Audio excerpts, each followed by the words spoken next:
At a glittering garden party in the idyllic Willow Grange, a priceless sapphire bracelet vanishes in broad daylight, plunging the estate into a web of suspicion. Was it the charming guest with a hidden agenda, the struggling caterer with debts to pay, the polished jeweller with ink-stained secrets, or even the trusting hostess herself? Only Miss Jane Marple, with her unassuming knit and razor-sharp mind, can unravel the clues. A mysterious wax smudge, whispered village rumours, and the shadows of human greed, to uncover the thief before the scandal consumes Saint Mary Mead. Who stole the sapphire, and why? The truth lies in the smallest details. Chapter 1. The Garden Party. The sun dipped low over the rolling lawns of Willow Grange, casting long shadows across the rose beds and bathing the scene in a warm, amber glow. It was the day of Mrs. Eleanor Bantry's annual garden party, a cherished tradition in the village of St. Mary Mead, where the gentry and locals mingled with practised ease. The air hummed with the murmur of polite conversation, the clink of fine china, and the occasional trill of laughter.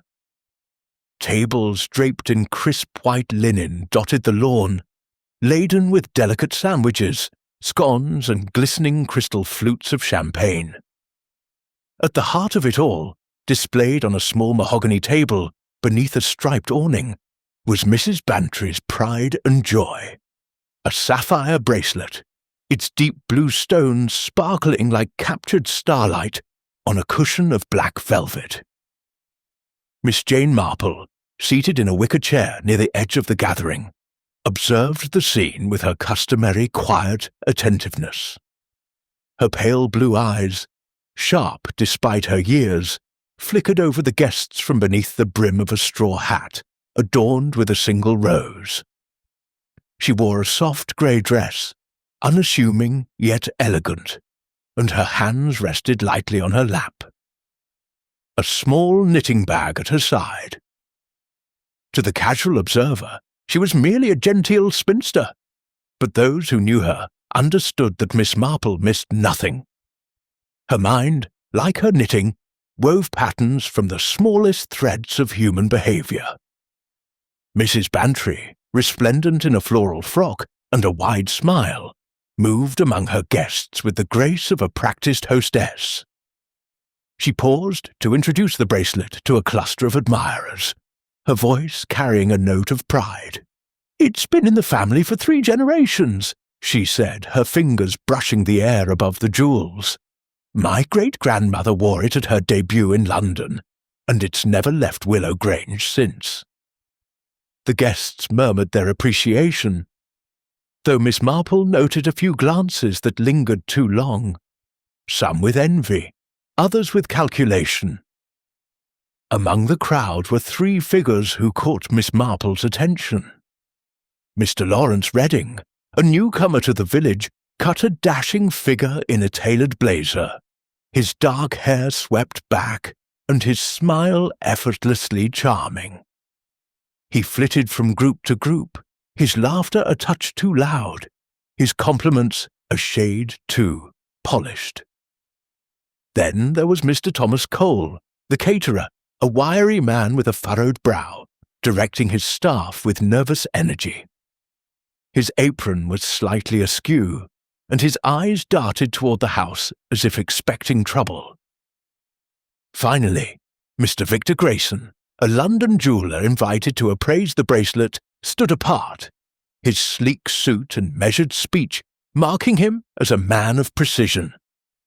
He had examined the bracelet earlier, pronouncing it a masterpiece of craftsmanship, and now sipped his tea with an air of detached observation. As the afternoon waned, the guests gathered for a toast to the fine weather and Mrs. Bantry's hospitality. The hostess, flushed with the success of the day, raised her glass, and the crowd followed suit. It was during this moment, when all eyes were on the clinking flutes, that the bracelet vanished. Miss Marple, who had excused herself to admire a particularly fine rosebush near the drawing-room window, noticed the brief absence of Mrs. Bantry from the lawn. She also saw Mr. Cole slip toward the house, Mr. Redding linger near the awning, and Mr. Grayson adjust his cufflinks with a peculiar intensity. The discovery came just as the sun dipped below the horizon. A young maid tasked with retrieving the bracelet for safekeeping let out a gasp that silenced the chatter.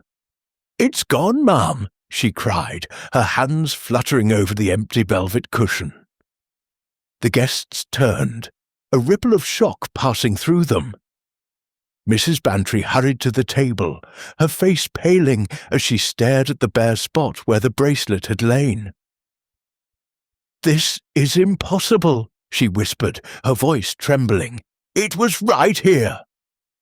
A murmur of concern rose from the crowd, but Miss Marple remained still, her eyes narrowing as she scanned the faces around her. Mrs. Bantry, recovering her composure, ushered the guests towards the tea tent, assuring them it was a misunderstanding.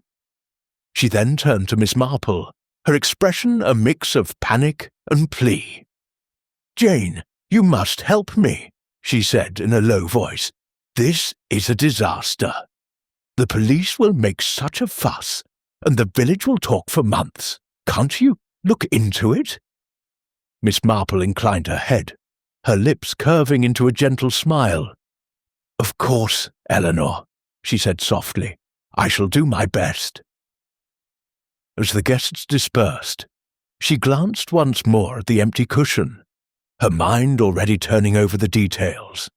The open window, the fleeting movements, the faint gleam of motive in the eyes of those present. The sapphire bracelet was gone, but Miss Marple knew that secrets, like jewels, had a way of catching the light when least expected. Chapter 2. The Scene of the Crime. The twilight had deepened over Willow Grange, casting a soft purple veil across the lawns where the garden party had so recently sparkled with life. The guests had departed, their chatter replaced by an uneasy quiet, broken only by the distant call of a nightjar and the rustle of leaves in the evening breeze.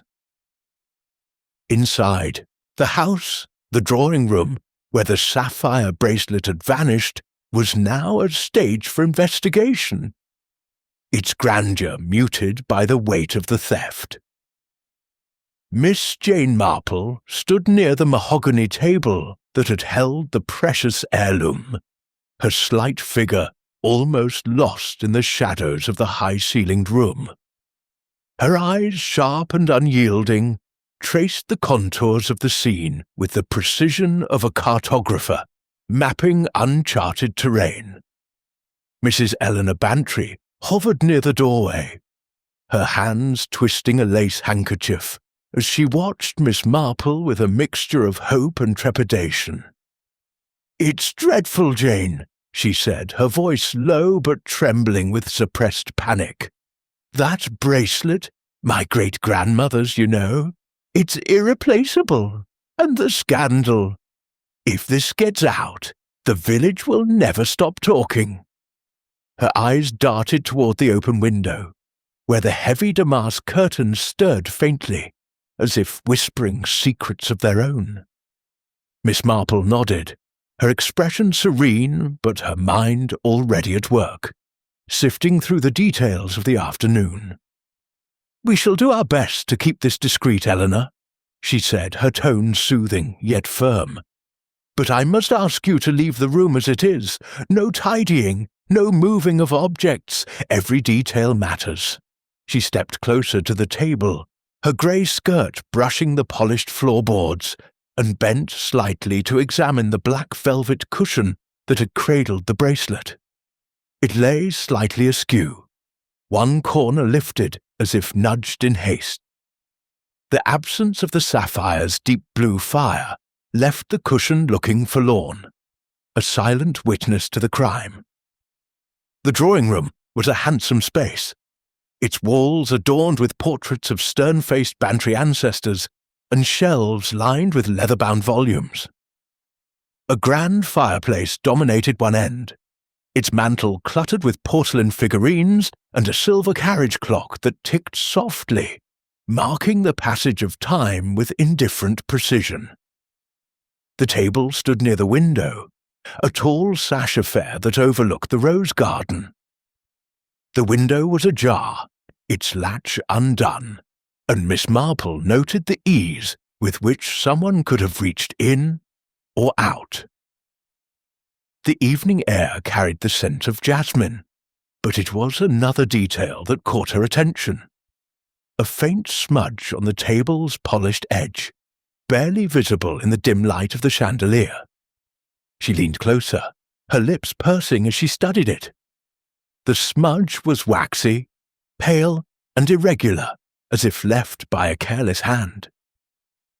"Curious," Miss Marple murmured, her voice barely audible. She straightened, her hands clasped lightly before her, and turned her gaze to the room at large.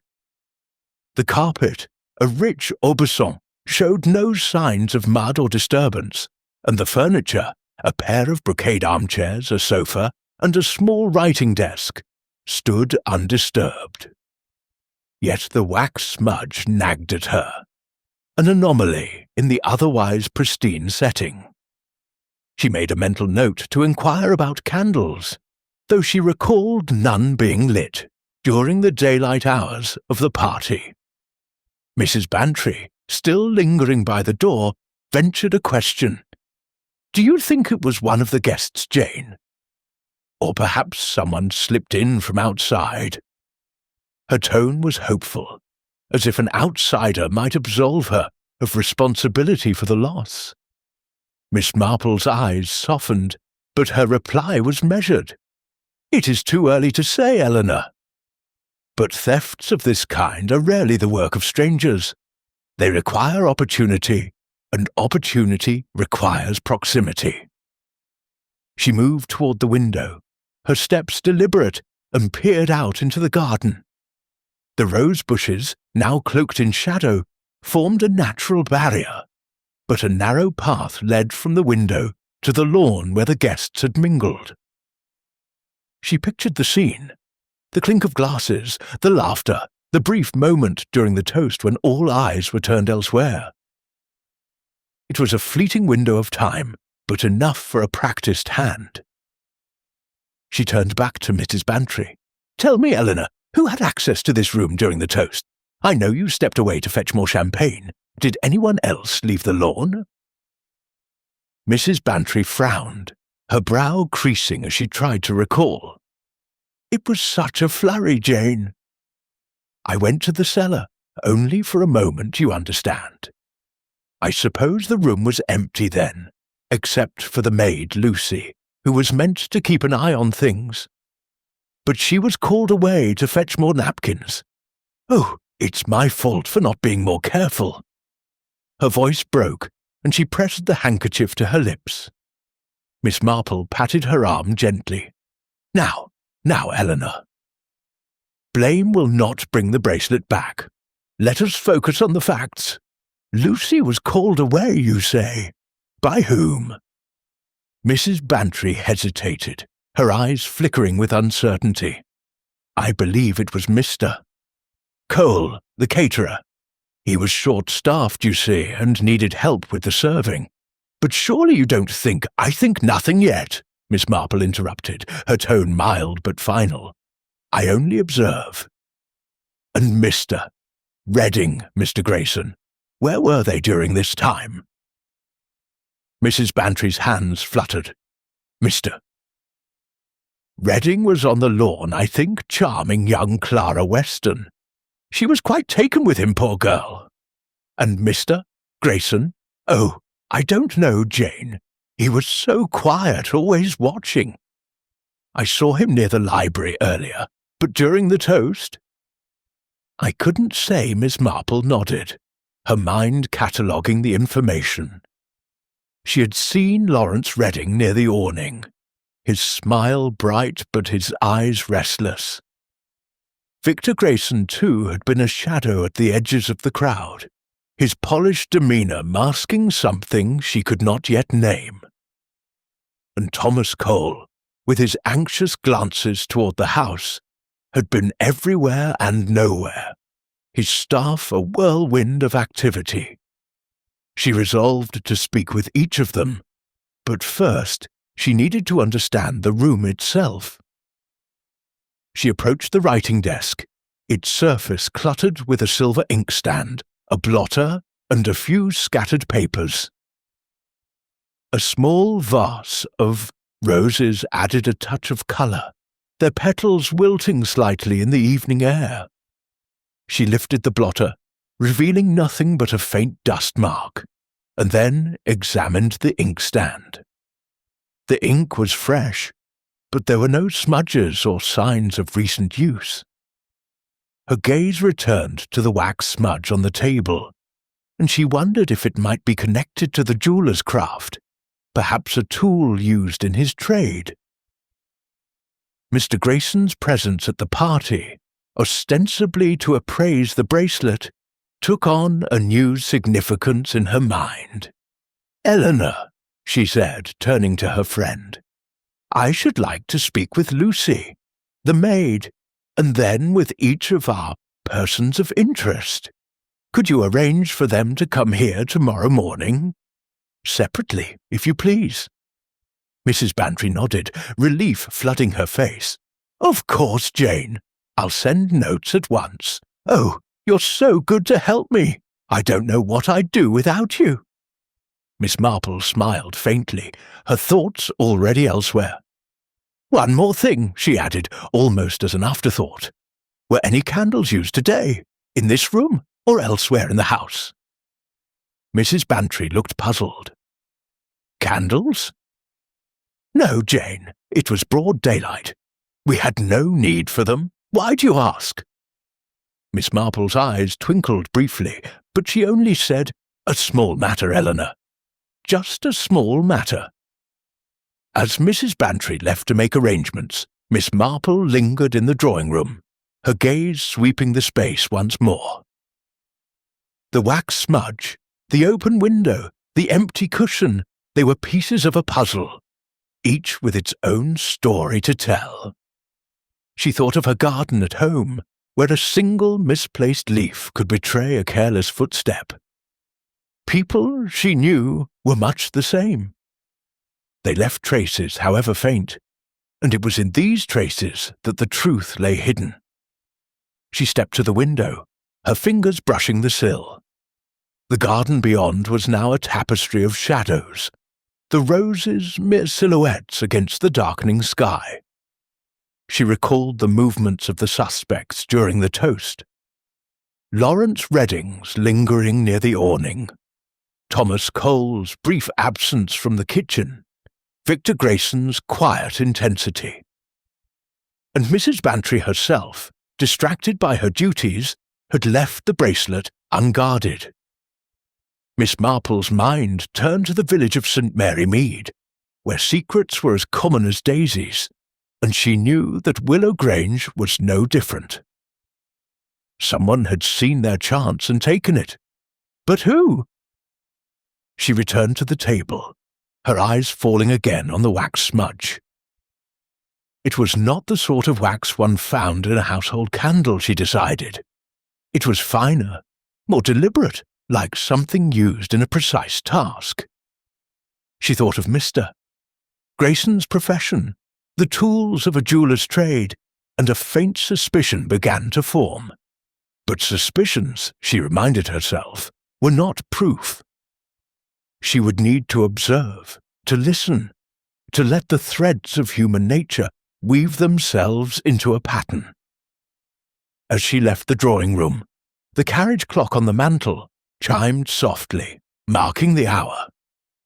Miss Marple glanced at it, her lips curving into a thoughtful smile. Time, she knew, was both an ally and an adversary in such matters. The bracelet was gone, but its absence had set in motion a chain of events that would reveal more than its thief perhaps intended. With her knitting bag tucked under her arm, she stepped into the cool evening air, her mind as clear and sharp as the stars beginning to emerge above Willow Grange. Chapter 3. The Hostess's Tale. The morning sun filtered through the lace curtains of Willow Grange's morning room, casting delicate patterns across the chintz-covered armchairs and the polished walnut table where Miss Jane Marple sat, her knitting needles clicking softly in her hands. A skein of pale blue wool rested in her lap, and her eyes, though fixed on the intricate pattern of her work, missed nothing of the room's atmosphere. Mrs. Eleanor Bantry, seated opposite, fidgeted with the fringe of a cushion, her usually cheerful demeanour clouded by the weight of the previous day's theft. The Sapphire Bracelet's absence hung over the house like a storm cloud, and Miss Marple, with her quiet presence, was the calm at its centre. The morning room, smaller and cosier than the grand drawing-room, was Mrs. Bantry's sanctuary, filled with personal touches. A vase of freshly cut dahlias, a silver-framed photograph of her late husband, Colonel Bantry, and a stack of gardening magazines neatly arranged on a side table. The air carried the faint scent of lavender, and a fire crackled in the grate, warding off the autumn chill. Miss Marple had chosen this room for their conversation, knowing its intimacy would put her friend at ease. She had asked Mrs. Bantry to recount the events of the garden party in detail, and now, as the clock on the mantel chimed 10, she waited for the story to unfold. "Eleanor," Miss Marple began, her voice gentle but probing, "I know this is distressing, but we must be thorough. Tell me everything you did yesterday, from the moment the party began until the bracelet was found missing. Leave nothing out, however trivial it seems." Mrs. Bantry sighed, her hand stilling on the cushion. "Oh, Jane, I've been over it 100 times in my mind, and I still can't make sense of it. It was such a lovely day at first. Everyone said so. The roses were perfect, the weather held, and the guests were in high spirits. I wore the bracelet for a bit when they arrived, to show it off. It's so beautiful, Jane, those sapphires. They catch the light in a way that makes you feel you're holding a piece of the sky." Miss Marple nodded, her needles pausing briefly. "And when did you decide to display it?" "About an hour into the party," Mrs. Bantry replied, her brow furrowing as she recalled. "Mr. Grayson, the jeweller, asked to examine it closely. He said it was a rare piece, something about the cut of the stones. I thought it would be a treat, for the guests to see it properly. So I had Lucy fetch the velvet cushion from the library. We set it up on that little table in the drawing-room, under the awning outside. I made sure it was in full view. Silly of me, I suppose, but I thought it was safe." Miss Marple's eyes narrowed slightly, though her expression remained serene. "And you wore it only briefly. Did anyone else handle it?" Mrs. Bantry shook her head. "No, only Mr. Grayson, when he appraised it. He was very careful, used a little loupe, and made notes in a pocketbook. After that, I placed it on the cushion myself. Lucy was there, and I told her to keep an eye on it. She's such a good girl, Jane, so reliable. I can't imagine she'd let anyone near it without saying Miss Marple made a mental note of Lucy's role, her mind already turning over the maid's brief absence during the toast. Go on, Eleanor. What happened next?" "Well," Mrs. Bantry continued, her voice growing more animated, "the party was in full swing by then. Mr. Redding was charming everyone. Such a handsome man, Jane, and so attentive to the young ladies. Clara Weston was quite smitten, poor thing. Mr. Cole was rushing about with his trays, making sure everyone had enough to eat. He's always so diligent, though I did notice he seemed a bit distracted. And Mr. Grayson kept to himself mostly, though he did talk to a few people about gemstones. I saw him in the library at one point looking at the books. Miss Marple's needles resumed their rhythm, a soft counterpoint to Mrs. Bantry's words. And when did you leave the bracelet unattended? Mrs. Bantry's face fell, her hands twisting the cushion fringe again. It was during the toast, Jane. You remember, we all gathered on the lawn to toast the fine weather. I'd run out of champagne, so I went to the cellar to fetch another bottle. It was only a few minutes, I swear. I thought Lucy was watching the bracelet, but when I came back, she was in the pantry fetching napkins for Mr. Cole. And then, oh, Jane, then Lucy screamed, and we all saw the cushion was empty. Her voice broke, and she pressed a hand to her cheek, her eyes brimming with unshed tears. Miss Marple leaned forward, her tone soothing. There, Eleanor. You mustn't blame yourself. These things happen when people are distracted. Now tell me, did you notice anything unusual before or after the toast? Anyone near the drawing room, perhaps, or behaving oddly? Mrs. Bantry frowned, her eyes distant as she tried to recall. I don't know, Jane. It's all a blur. I saw Mr. Redding near the awning at one point, laughing with Clara, but he was on the lawn during the toast, I'm sure. Mr. Cole was in and out of the house all day, but that's his job, isn't it? And Mr. Grayson, well, he was so quiet. I hardly noticed him after his appraisal. But now that you mention it, I did see him adjust his cufflinks rather fussily, as if he was nervous. Do you think that means anything? Miss Marple smiled faintly, her mind filing away the detail of Grayson's cufflinks. It may mean nothing, or it may mean everything. We shall see. Now, Eleanor, I must ask you something delicate. Is there anything you haven't told me? Any reason someone might want to take the bracelet beyond its value? Mrs. Bantry's cheeks flushed, and she looked away, her fingers tightening on the cushion. What do you mean, Jane? It's worth a fortune, isn't it? That's reason enough. Miss Marple's eyes softened, but her gaze was steady.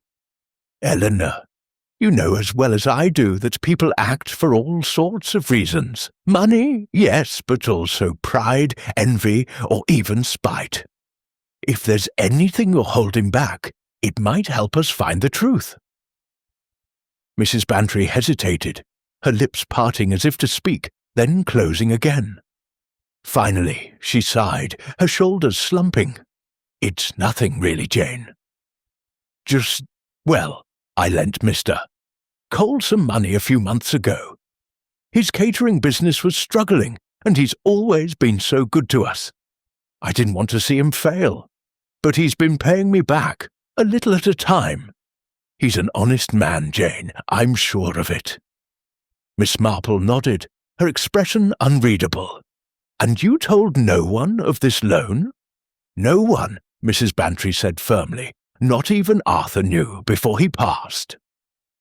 I didn't want to make a fuss. Miss Marple's needles clicked faster, her mind weaving the new information into the pattern. A debt, however small, could weigh heavily on a man like Thomas Cole, especially if his pride was at stake. She thought of the wax smudge in the drawing room, the open window, and now this hidden kindness of Mrs. Bantry's. It was a thread, delicate but significant, and she would follow it carefully. Thank you, Eleanor, she said, setting her knitting aside. You've been most helpful.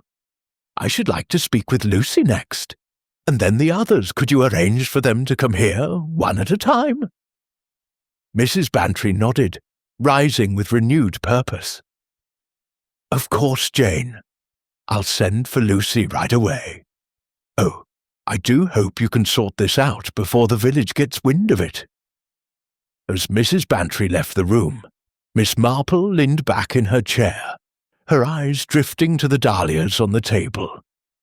They were vibrant, but one petal had fallen, unnoticed by the housekeeper. It reminded her of the bracelet, a thing of beauty, marred by a single act of greed or desperation. She thought of her own village saint, Mary Mead, where small indiscretions often revealed larger truths. Mrs. Bantry's distress was genuine, but her trust in those around her might have blinded her to their motives.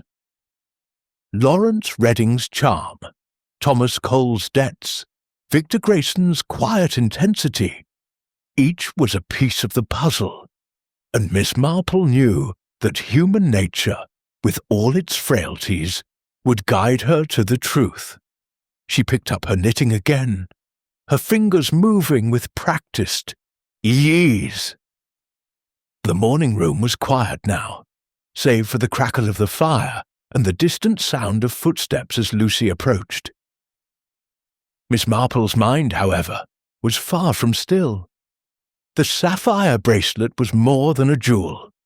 It was a mirror, reflecting the desires and secrets of those who had gazed upon it. And Miss Marple, with her unassuming air and relentless curiosity, was determined to see what lay behind the reflection. Chapter 4. The Guest's Charm. The morning room at Willow Grange, bathed in the soft light of late morning, retained its air of quiet comfort, as Miss Jane Marple prepared for her next interview. The fire in the grate had settled to a gentle glow, and the dahlias on the walnut table seemed to nod approvingly as she adjusted her shawl and picked up her knitting. The rhythmic click of her needles was a steady counterpoint to the whirl of thoughts in her mind, each stitch weaving together the fragments of the previous day's events. Mrs. Bantry had arranged for the suspects to visit one by one, and now, as the clock struck 11, the door opened to admit Mr. Lawrence Redding, the charming guest whose presence at the garden party had drawn more than a few admiring glances. Lawrence Redding entered with the easy grace of a man accustomed to being noticed. He was in his mid-30s, tall and broad-shouldered, with dark hair swept back in a manner that suggested both care and nonchalance. His navy blazer was impeccably tailored, and his smile, as he inclined his head toward Miss Marple, was warm but tinged with a calculated polish. "Miss Marple," he said, his voice smooth as polished oak, "Mrs. Bantry tells me you're looking into this unfortunate business with the bracelet. I'm happy to help in any way I can." Miss Marple returned his smile, her pale blue eyes meeting his with a quiet intensity that belied her gentle demeanour. "How kind of you, Mr. Redding," she said, gesturing to the armchair opposite her. "Please do sit down. I'm sure you understand how distressing this is for Mrs. Bantry.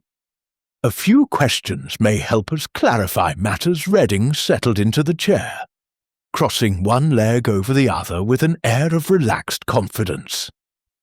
"Of course," he said, his fingers brushing the crease of his trousers. "It's a shocking thing, really. That bracelet was quite the spectacle.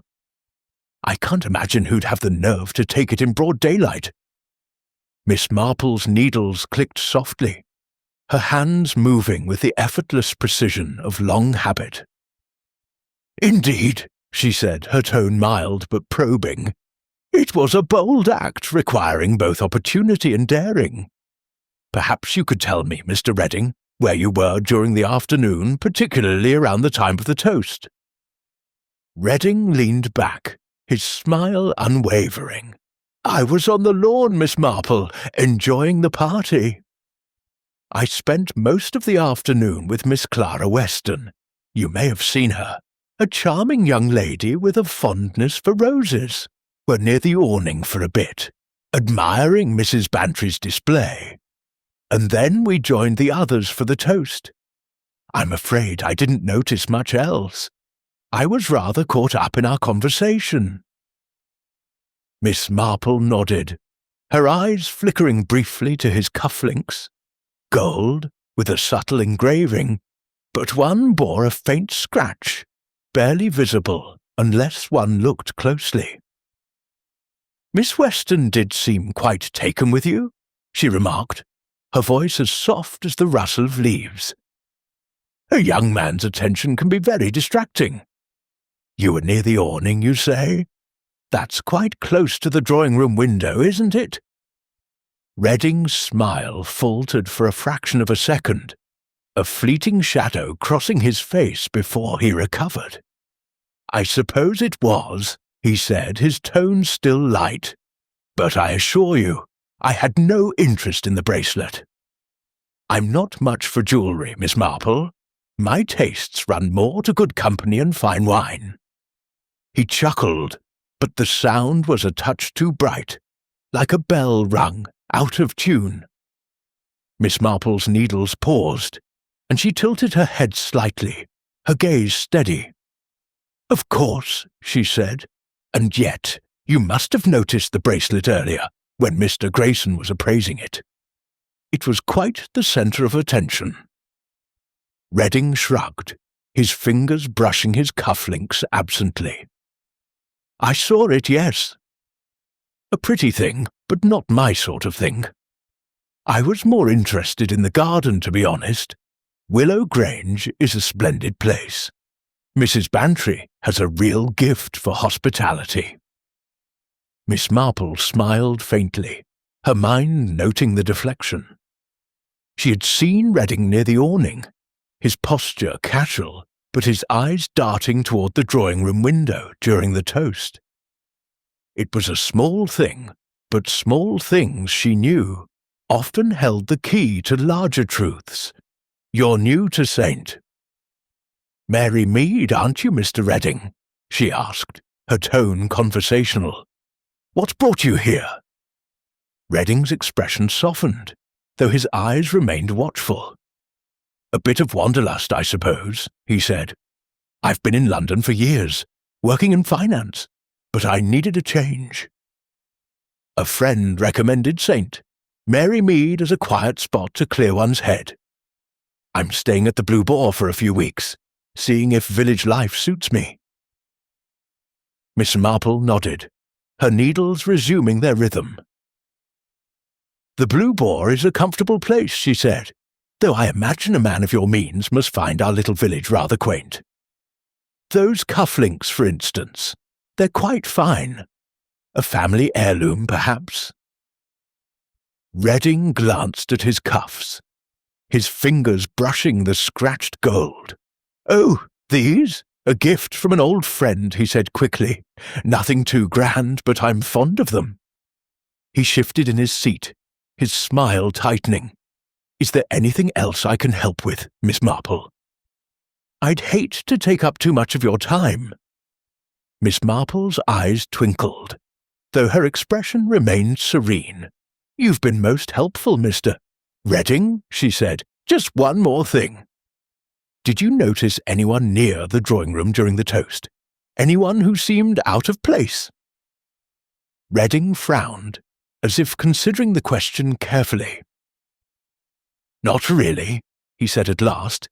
"Everyone was on the lawn as far as I could tell. Mr. Cole's staff were bustling about, of course, and I think I saw Mr. Grayson heading toward the house earlier, but I couldn't say for sure. It was all rather hectic." Miss Marple inclined her head, her mind filing away his words. "Thank you, Mr. Redding," she said. "You've given me much to think about. I shan't keep you longer." Redding rose, his smile returning with full force. "Always a pleasure, Miss Marple," he said, bowing slightly before making his way to the door. As he left, Miss Marple's gaze lingered on the empty chair, her thoughts turning over the conversation like a gardener inspecting a newly turned plot of earth. Lawrence Redding was charming, yes, but charm, she knew, could be a mask as much as a virtue. His proximity to the drawing-room, his scratched cuff-link, his vague answers, they were threads in the tapestry, and she would need to follow them carefully. She thought of her nephew Raymond, whose easy charm often hid a restless ambition, and of the young men in St. Mary Mead, who wore their confidence like a well-tailored suit. Redding was not unlike them, but there was something in his manner, a touch of calculation perhaps, that set him apart. His claim of being at the Blue Boar was easily verified, but his reasons for coming to the village were less clear. And that glance toward the drawing-room window, so fleeting yet so deliberate, lingered in her mind. Miss Marple set her knitting aside and rose, crossing to the window to look out at the garden. The roses were still in bloom, their petals catching the sunlight, but the awning where the bracelet had been displayed was now folded away, a silent reminder of the theft. She thought of the wax smudge in the drawing-room, the open window, and now Redding's polished deflection. Each suspect, she knew, would bring their own story, their own secrets, and it was in the spaces between their words that the truth would emerge. As she returned to her chair, the door opened to admit Mrs. Bantry, her face anxious but hopeful. "Was he helpful, Jane?" she asked, her hands clasped tightly. "Mr. Redding seems such a nice young man, but one never knows, does one?" Miss Marple smiled, her eyes crinkling at the corners. "One never knows indeed, Eleanor," she said, "but every conversation is a step closer to the truth. Shall we send for Mr. Cole next?" Mrs. Bantry nodded, bustling out to arrange the next interview. Miss Marple picked up her knitting, her needles resuming their steady rhythm. The sapphire bracelet was a prize, but it was the human heart, its desires, its fears, its hidden corners, that held the key to its disappearance. And Miss Marple, with her quiet patience and unerring instinct, was determined to uncover it. Chapter 5. The Caterer's Burden. The morning room at Willow Grange, with its soft light and lingering scent of lavender, seemed to grow quieter as Miss Jane Marple awaited her next visitor. The fire in the grate had dwindled to embers, casting a faint warmth across the room, and the dahlias on the walnut table stood as silent sentinels to the unfolding drama. Miss Marple's knitting needles moved with their usual steady rhythm, the pale blue wool forming neat rows in her lap. But her mind was far from idle. Each conversation thus far had added a thread to the tapestry of the sapphire bracelet's disappearance. And now, as the clock approached noon, she prepared to unravel the story of Mr. Thomas Cole, the caterer whose anxious demeanour at the garden party had not escaped her notice. The door opened, and Mr. Cole entered, his wiry frame slightly stooped, as if carrying an invisible weight. He was a man in his late 40s, with thinning hair and a face etched with lines of worry that seemed deeper than the occasion warranted. His dark suit, though clean, was slightly worn at the cuffs, and his hands fidgeted nervously as he stood just inside the doorway. "Miss Marple," he said, his voice tight but polite. "Mrs. Bantry said you wanted to see me. I hope I can be of some help with this terrible business." Miss Marple looked up, her pale blue eyes gentle but piercing, and gestured to the armchair across from her. "Please, Mr. Cole, do sit down," she said, her tone as soothing as a summer breeze. "I'm sure you're as eager as we are to see Mrs. Bantry's bracelet recovered. A few questions may help us piece things together." Cole sat, his movements jerky, as if he longed to be elsewhere. He clasped his hands tightly in his lap, his knuckles whitening. "Of course," he said, his eyes darting to the window before returning to her. "It's a dreadful thing, losing something so valuable. I can't imagine who'd do such a thing." Miss Marple's needles clicked softly, a steady rhythm that seemed to anchor the room's tension. "Indeed," she said, her voice mild but probing. "It was a busy day for you, I imagine, managing the catering for such a large gathering. Could you tell me where you were during the afternoon, particularly around the time of the toast?" Cole's brow furrowed, and he rubbed his hands together as if to warm them. "I was in the kitchen most of the time, Miss Marple," he said. "We were short-staffed, you see. One of my lads called in sick, and we were scrambling to keep up. I was running back and forth, making sure the trays were filled and the champagne was flowing. During the toast, I was in the pantry, checking on the supplies. I didn't even know the bracelet was gone until Lucy screamed." Miss Marple nodded, her eyes noting the slight tremor in his hands. "The pantry," she repeated thoughtfully. "That's near the drawing room, isn't it? You must have passed by the window where the bracelet was displayed." Cole's eyes widened briefly, and he shifted in his seat. "I suppose so," he said, his voice a touch too quick. "But I wasn't paying attention to the bracelet, Miss Marple. I was too busy with the food. My job was to keep the guests happy, not to gawk at jewellery." "Of course," Miss Marple said, her tone as gentle as ever. "But you did call Lucy away from the drawing room, I believe, to fetch napkins. Mrs. Bantry mentioned it. Was that during the toast?" Cole's face flushed, and he looked down at his hands. "Yes, that's right," he admitted. "We were running low on napkins, and I needed them right away. Lucy was nearby, so I asked her to fetch some from the pantry. I didn't think it would matter. She was only gone a moment." Miss Marple's needles paused, and she tilted her head slightly, her gaze steady. "A moment can be enough, Mr. Cole," she said softly. "The bracelet vanished during that brief window. Did you see anyone near the drawing room when you passed by? Anyone who seemed out of place?" Cole shook his head, his expression earnest but strained. "No, Miss Marple." It was all a blur. The guests were on the lawn, and my staff were everywhere. I did see Mr. Redding near the awning earlier, chatting with that young lady, Miss Weston, and Mr. Grayson was about, but I don't recall where. I was too focused on my work to notice much else." Miss Marple nodded, her mind turning over his words.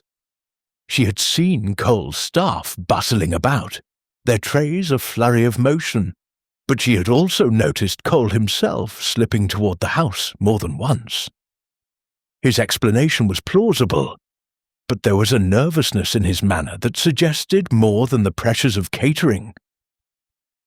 She thought of the wax smudge in the drawing room, and a new question formed. "Mr. Cole," she said, her voice as casual as if she were discussing the weather. "I noticed a candle stub in the kitchen rubbish bin when I visited yesterday. It seemed out of place, given the party was held in daylight. Do you use candles in your work?" Cole's eyes flickered with surprise, and he hesitated before answering. "A candle stub," he said, his voice faltering. "Oh, that must have been from the night before."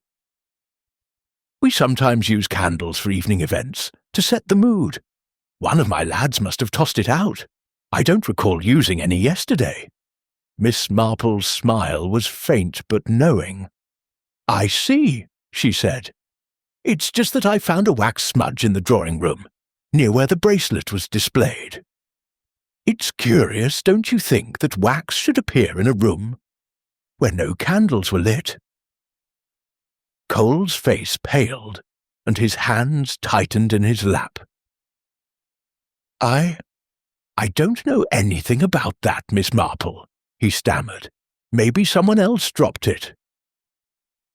The house was full of people.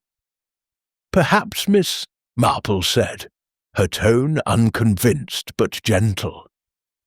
She changed tack, her voice softening further. You've been catering for Mrs. Bantry for some time, haven't you? She speaks highly of your work. It must be a challenge running a business like that, especially with the costs of supplies these days. Cole's shoulders slumped, and a flicker of weariness crossed his face. It's not easy, he admitted. The business has been struggling for a while. People don't entertain like they used to, and the big houses want everything done cheap. But I manage. Mrs. Bantry's been good to me, always pays on time. Miss Marple's needles resumed their rhythm, and she nodded encouragingly. It's kind of her to support you, she said. I understand she's helped you in other ways too. A loan, perhaps, to keep things afloat? Cole froze, his eyes widening with a mix of shock and guilt.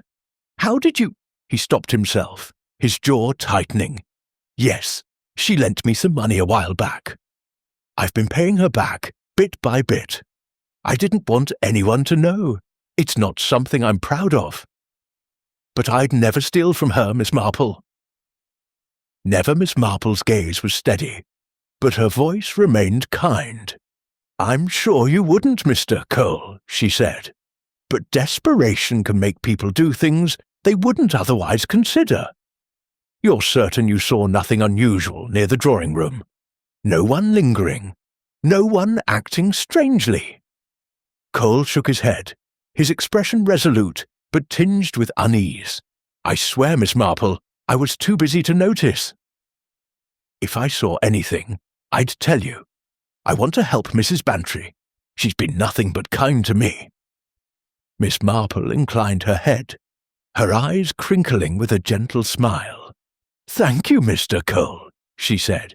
You've been very forthcoming. I shan't keep you from your work any longer. Cole rose, his movements stiff, and murmured a polite farewell before leaving the room. Miss Marple watched him go, her mind sifting through the conversation like a gardener sorting seeds. Cole's nervousness, his debt to Mrs. Bantry, the candle stub, they were all pieces of the puzzle, but they did not yet form a complete picture. She thought of the village grocer, Mr. Tuttle, whose pride had once led him to borrow money in secret, and how that secret had nearly undone him. Cole's situation was not dissimilar, and she wondered how far his gratitude to Mrs. Bantry extended, or whether it masked a deeper resentment. She rose and crossed to the window, looking out at the garden where the party had taken place. The lawn was empty now, the awning folded away, but she could still picture Cole's staff weaving through the crowd, their trays gleaming in the sunlight. The wax smudge, she decided, was the key. It was too specific, too out of place to be a coincidence. And Cole's reaction to her question about it had been telling. A flicker of fear. Quickly hidden, she would need to speak with Lucy, the maid, to confirm the timing of his request for napkins. And then with Mr. Grayson, whose expertise in jewellery might explain the wax. As she returned to her chair, Mrs. Bantry appeared in the doorway, her face anxious but hopeful. "Did you learn anything, Jane?" she asked, wringing her hands. "Mr. Cole's always been so reliable, but I suppose one never knows." Miss Marple's smile was reassuring, though her eyes held a glint of determination. "We're making progress, Eleanor," she said. "Each conversation brings us closer." "Shall we send for Mr. Grayson next?" Mrs. Bantry nodded, bustling off to make the arrangements. Miss Marple picked up her knitting, her needles moving with quiet precision. The sapphire bracelet was a prize, but it was the human heart, its burdens, its secrets that would reveal its fate. And Miss Marple, with her unerring instinct for the truth, was ready to follow the trail wherever it led. Chapter 6. The Jeweller's Expertise. The morning room at Willow Grange, with its soft light filtering through lace curtains, had become a quiet haven for Miss Jane Marple's inquiries. The fire in the grate had been stoked anew, casting a warm glow across the chintz armchairs and the walnut table where the dahlias stood sentinel. Miss Marple sat with her knitting in her lap, the pale blue wool forming neat rows under her deft fingers, but her mind was far from the tranquil rhythm of her needles. Each interview had added a thread to the mystery of the sapphire bracelet's disappearance, and now, as the clock neared 1 o'clock, she prepared to meet Mr. Victor Grayson, the London jeweller whose expertise had been sought for the ill-fated heirloom. The door opened, and Grayson entered with a measured step, his sleek appearance a stark contrast to the nervous energy of Thomas Cole or the polished charm of Lawrence Redding. He was a man in his early 50s, with a lean frame and a face that seemed carved for precision, sharp cheekbones, a thin mouth, and eyes that gleamed with a quiet intensity. His suit, a deep charcoal, was immaculate, and his silver tympan gleamed like a tiny beacon.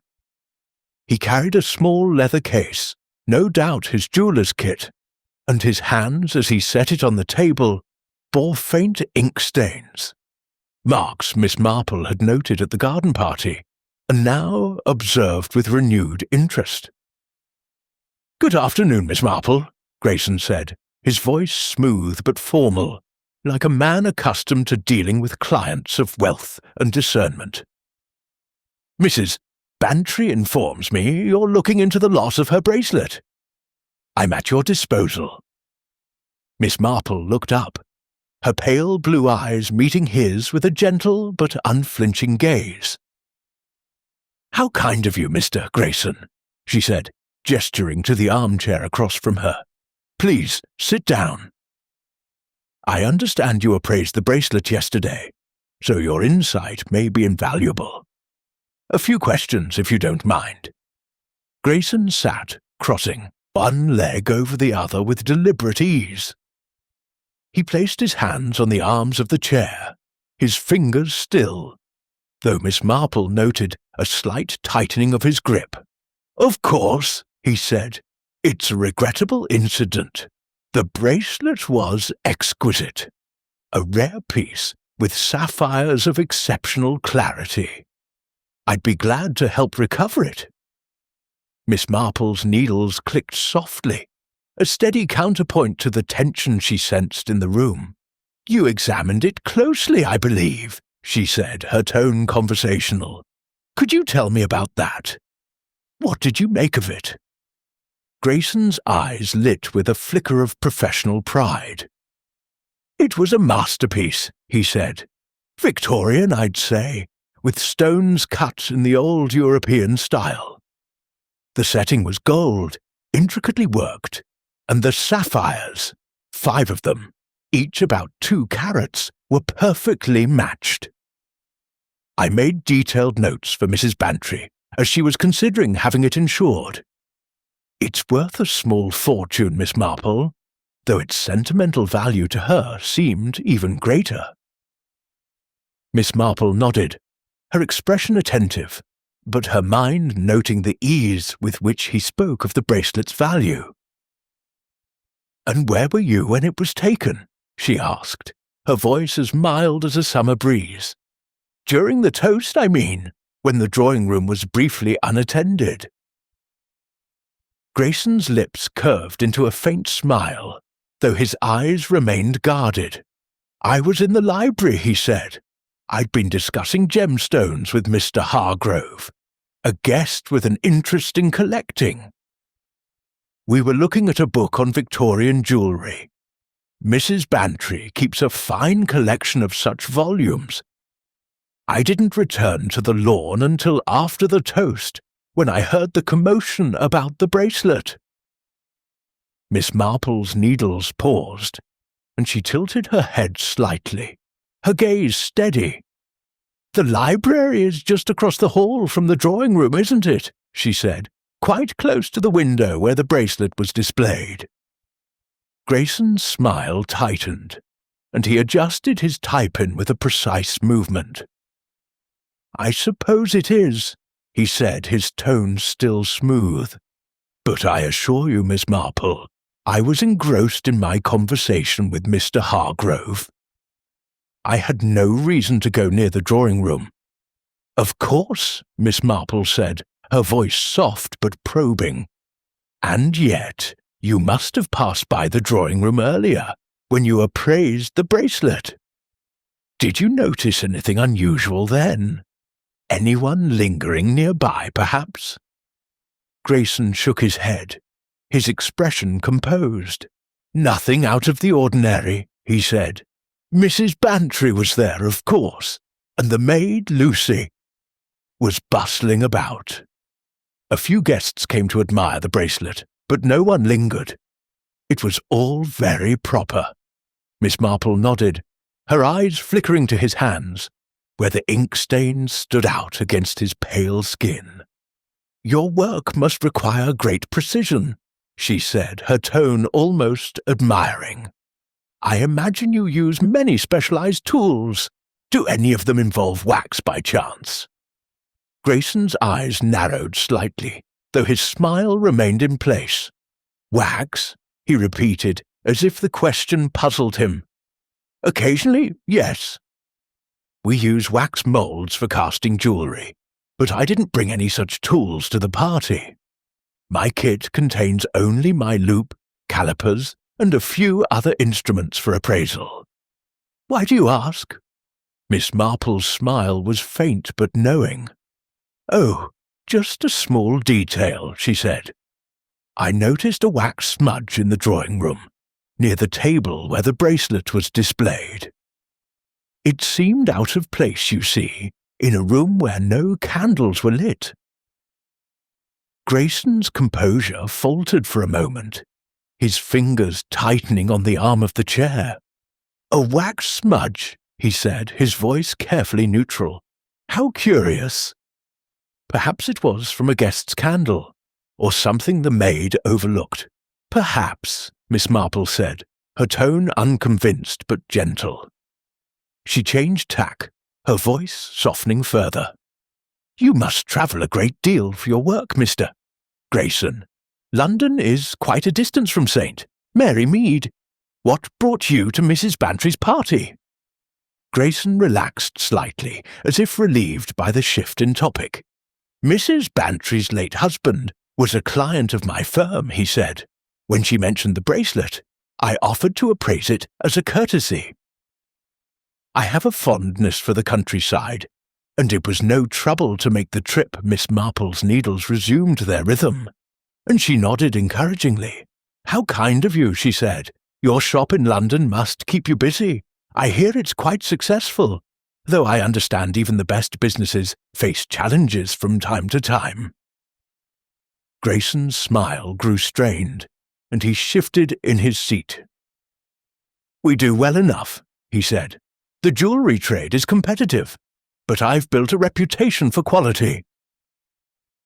Mrs. Bantry's bracelet was a fine example of the kind of work I admire. Miss Marple's eyes crinkled at the corners, though her expression remained serene.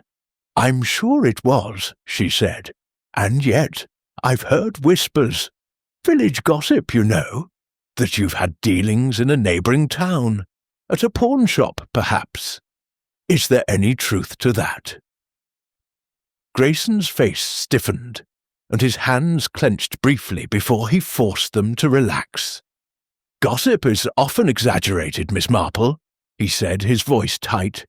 "I do appraise items for various clients, including pawnshops, but it's all above board.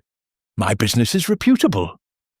"Of course," Miss Marple said, her tone soothing but her gaze unrelenting. "I only mention it because such rumours can complicate matters. You're certain you saw nothing unusual near the drawing-room? No one acting strangely?" Grayson shook his head, his composure returning. "Nothing, Miss Marple," he said. "I was in the library, as I said. If I'd seen anything suspicious, I'd have told Mrs. Bantry at once." Miss Marple inclined her head, her smile gentle, but her mind racing. "Thank you, Mr. Grayson," she said. "You've been most helpful." "I shan't keep you any longer." Grayson rose, his movements as precise as ever, and offered a polite nod before leaving the room with his leather case in hand.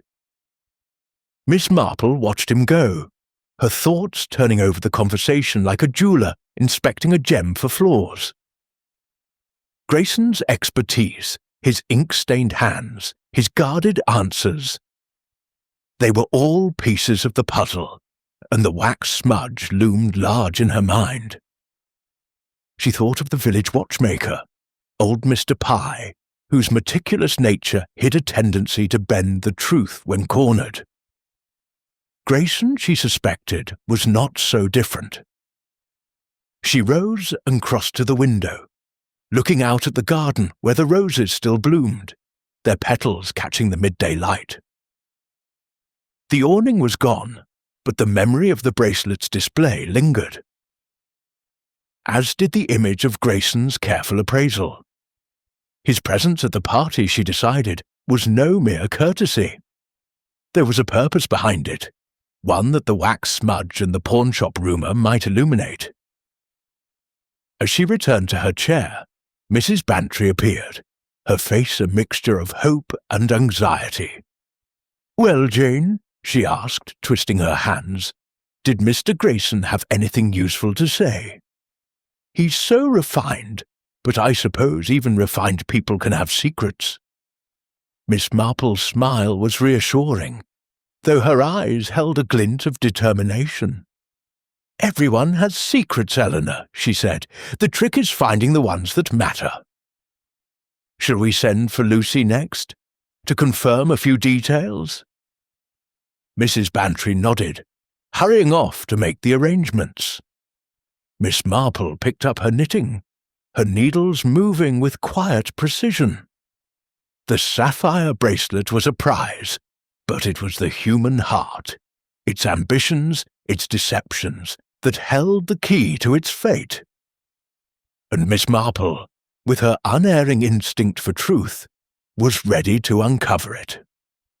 Chapter 7. A Village Whisper. The morning had given way to early afternoon at Willow Grange, and the morning room, with its soft light and lingering warmth, felt like a cocoon amidst the storm of suspicion surrounding the sapphire bracelet's theft. Miss Jane Marple, having concluded her interviews with the primary suspects, decided a change of scene was in order. She gathered her knitting bag, slipped on her sensible grey coat, and informed Mrs. Bantry that she would take a short walk to St. Mary Mead's village centre. "A breath of air often clears the mind, Eleanor," she said, her eyes crinkling with a reassuring smile, "and one hears such interesting things in the village." Mrs. Bantry, though still fretful, nodded eagerly. "Oh, do be careful, Jane," she said, wringing her hands. "The gossip is already starting, I'm sure. If you hear anything useful, you'll tell me, won't you?" "Of course," Miss Marple replied, her tone as soothing as a lullaby. She stepped out into the crisp autumn air, her scarf tucked neatly about her neck, and made her way down the winding lane toward the heart of St. Mary Mead. The village was a picture of pastoral charm, with its thatched cottages, tidy gardens, and the church spire rising against a sky of scudding clouds. But Miss Marple knew that beneath its tranquil surface, St. Mary Mead thrummed with the quiet pulse of human secrets, and she intended to listen closely. Her destination was the post office, a small stone building with a red-tiled roof, where Mrs. Amelia Price, the postmistress, presided over the village's correspondence and its gossip with equal zeal. Mrs. Price was a stout woman in her 60s, with sharp eyes and a sharper tongue, and her post office was a hub of information, where letters and rumours were sorted with equal care. As Miss Marple pushed open the door, a bell jingled overhead, and Mrs. Price looked up from behind the counter, her face breaking into a welcoming smile. "Why, Miss Marple!" she exclaimed, setting aside a stack of envelopes. "What a pleasure to see you! I heard about the trouble at Willow Grange. Dreadful business, that bracelet going missing. Have you come to sort it out?" Miss Marple's lips curved into a faint smile as she approached the counter, her knitting bag tucked under her arm. "I'm doing what I can, Mrs.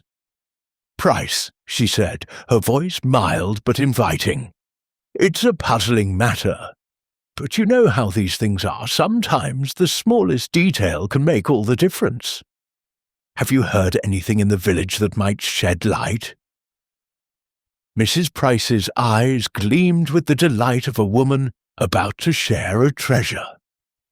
She leaned forward, lowering her voice to a conspiratorial whisper, though the post office was empty save for a tabby cat dozing on a stool.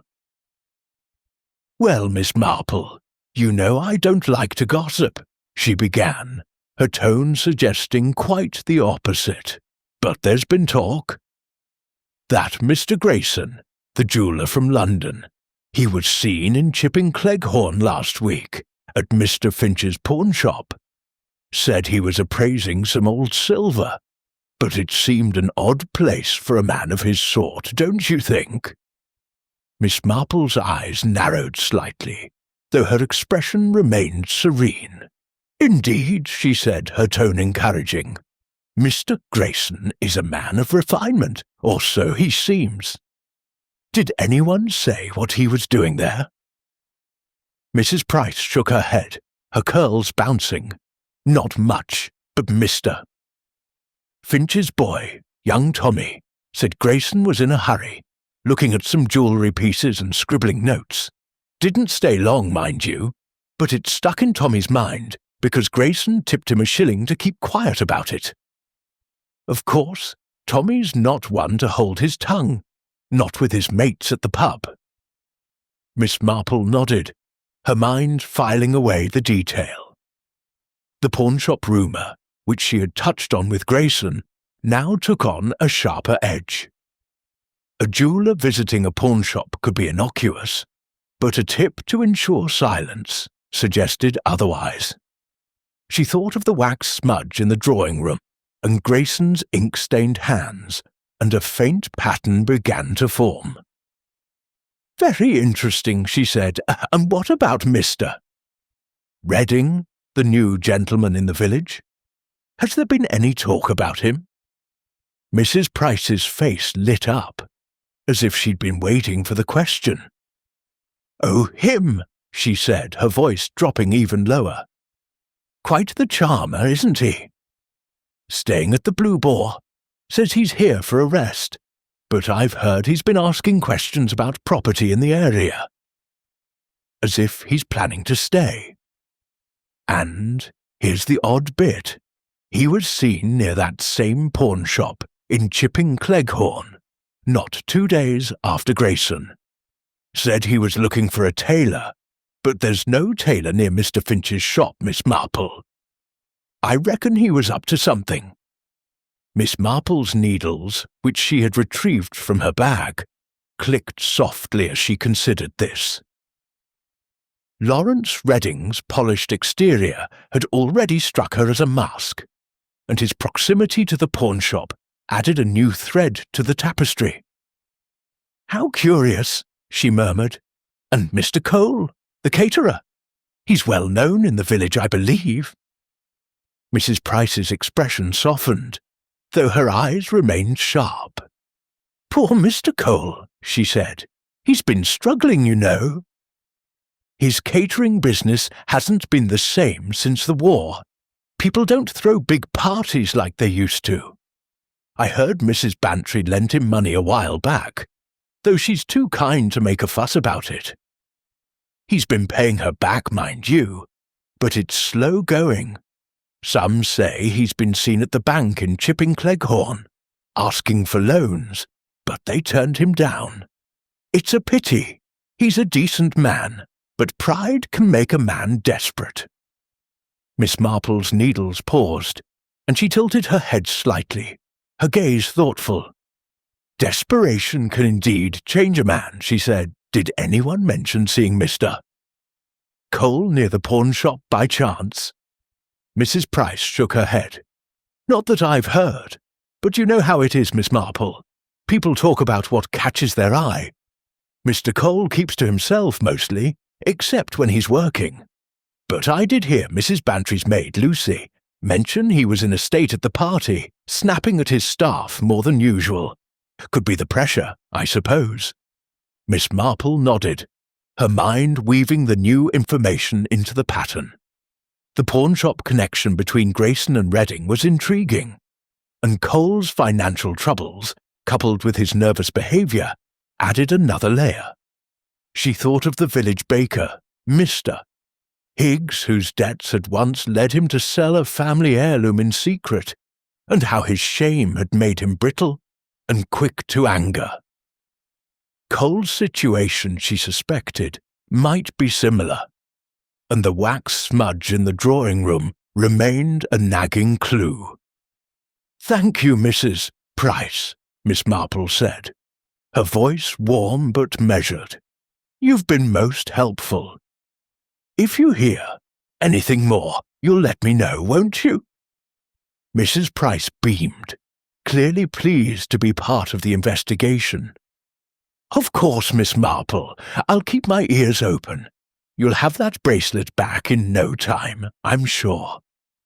Miss Marple smiled and rose, tucking her knitting back into her bag. She stepped out into the village street, the air cool against her cheeks, and paused to glance at the church clock. It was nearly 2, and she had time for one more stop before returning to Willow Grange.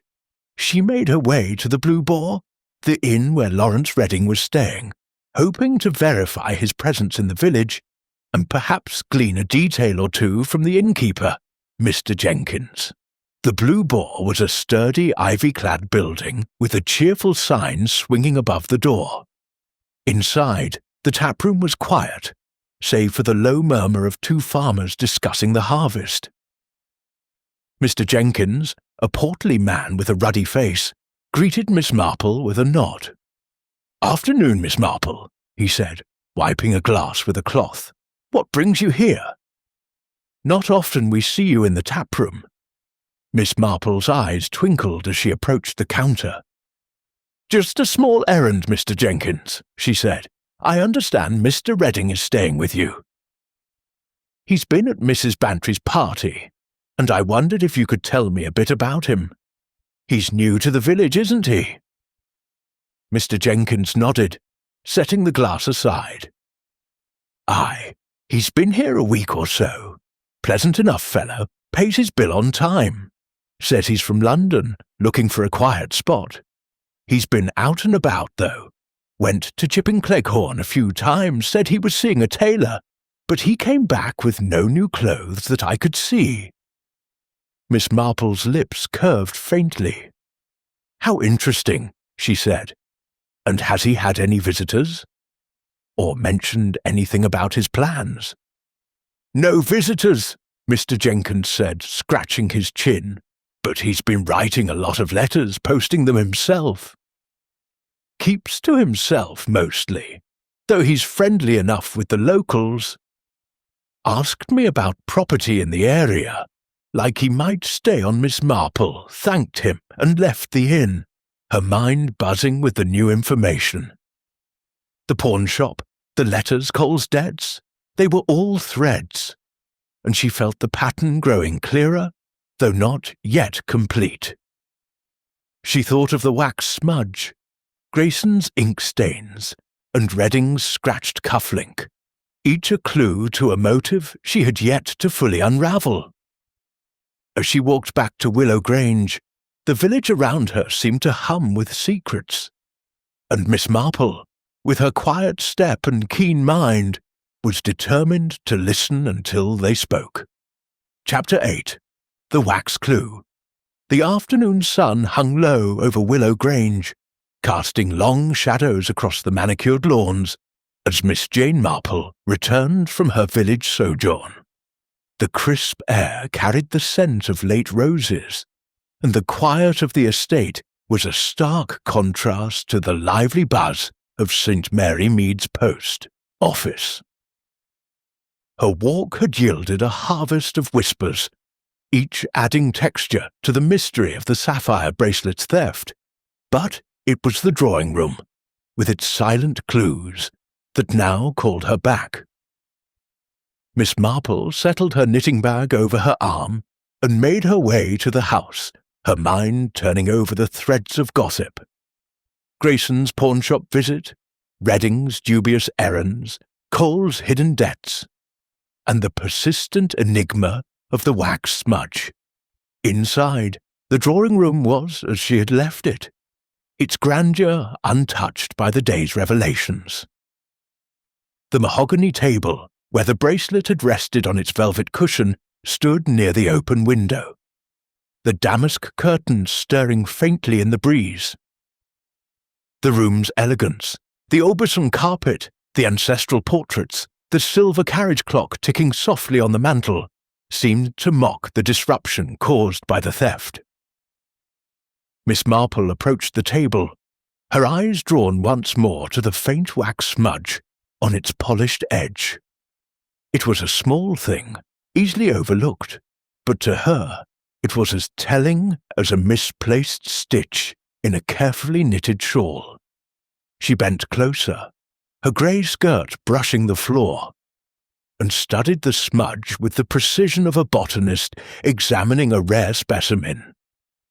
The wax was pale, almost translucent, with an irregular edge that suggested it had been applied in haste. It was not the coarse wax of a household candle, she decided, but something finer, more specialized. Her thoughts drifted to Mr. Grayson's leather case, the tools of a jeweller's trade, and the possibility that the smudge was no accident. She straightened, her lips pursing thoughtfully, and turned her gaze to the window. The garden path beyond was clear, with no signs of disturbance, but the ease with which someone could have reached through the sash lingered in her mind. Mrs. Bantry appeared in the doorway, her face a mixture of hope and anxiety. "Jane, you're back!" she exclaimed, clutching a lace handkerchief. "Did you find anything in the village?" "Oh, I've been so worried. Lucy's been in tears, thinking she's to blame for leaving the bracelet."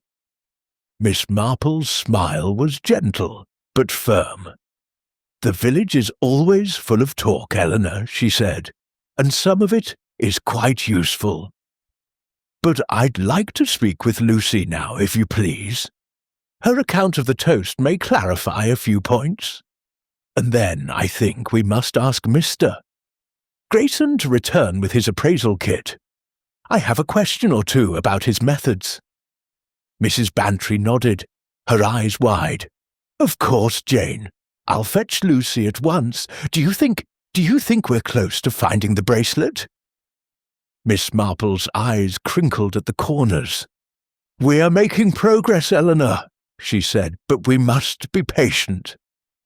The truth is like a garden. It reveals itself in its own time." As Mrs. Bantry hurried off, Miss Marple turned back to the drawing room, her gaze sweeping the space once more. She crossed to the writing desk, its surface still cluttered with the silver inkstand and wilting roses, and lifted the blotter, confirming no new clues had emerged.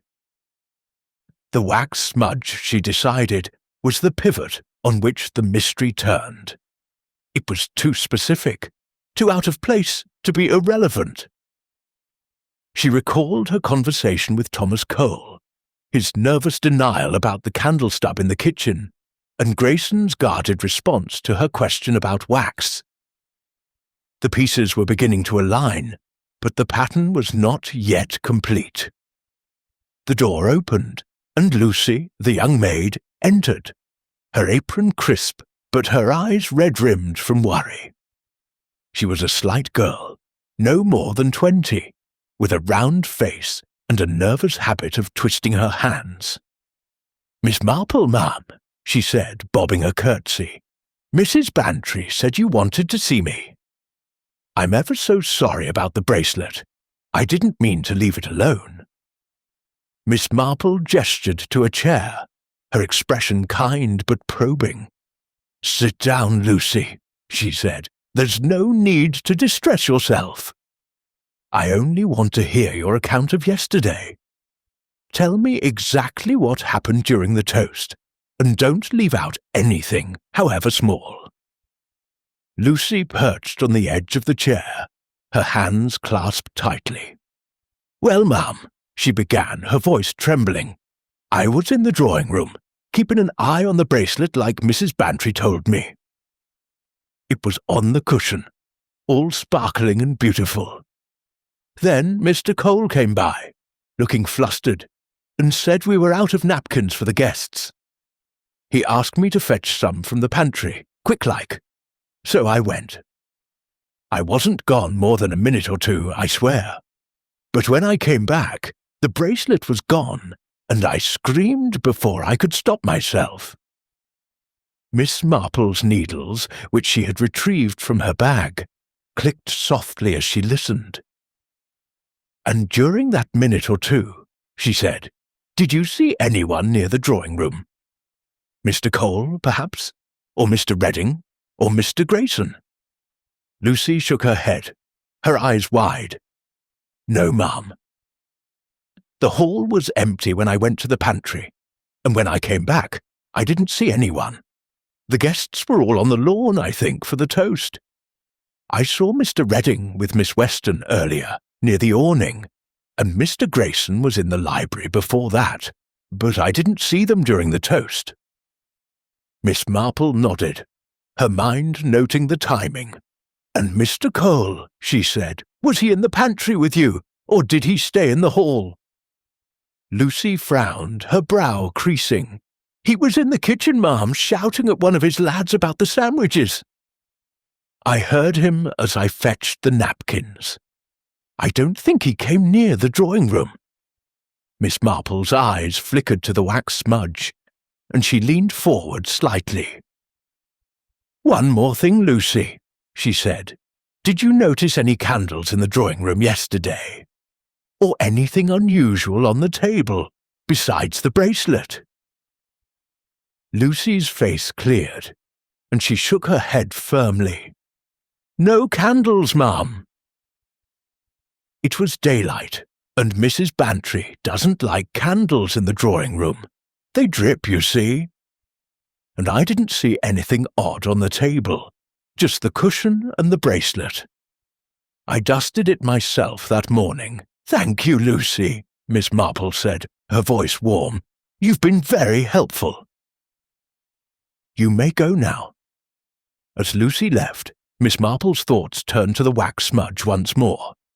Lucy's account confirmed that no household candles were used, strengthening her suspicion that the wax was linked to Grayson's trade.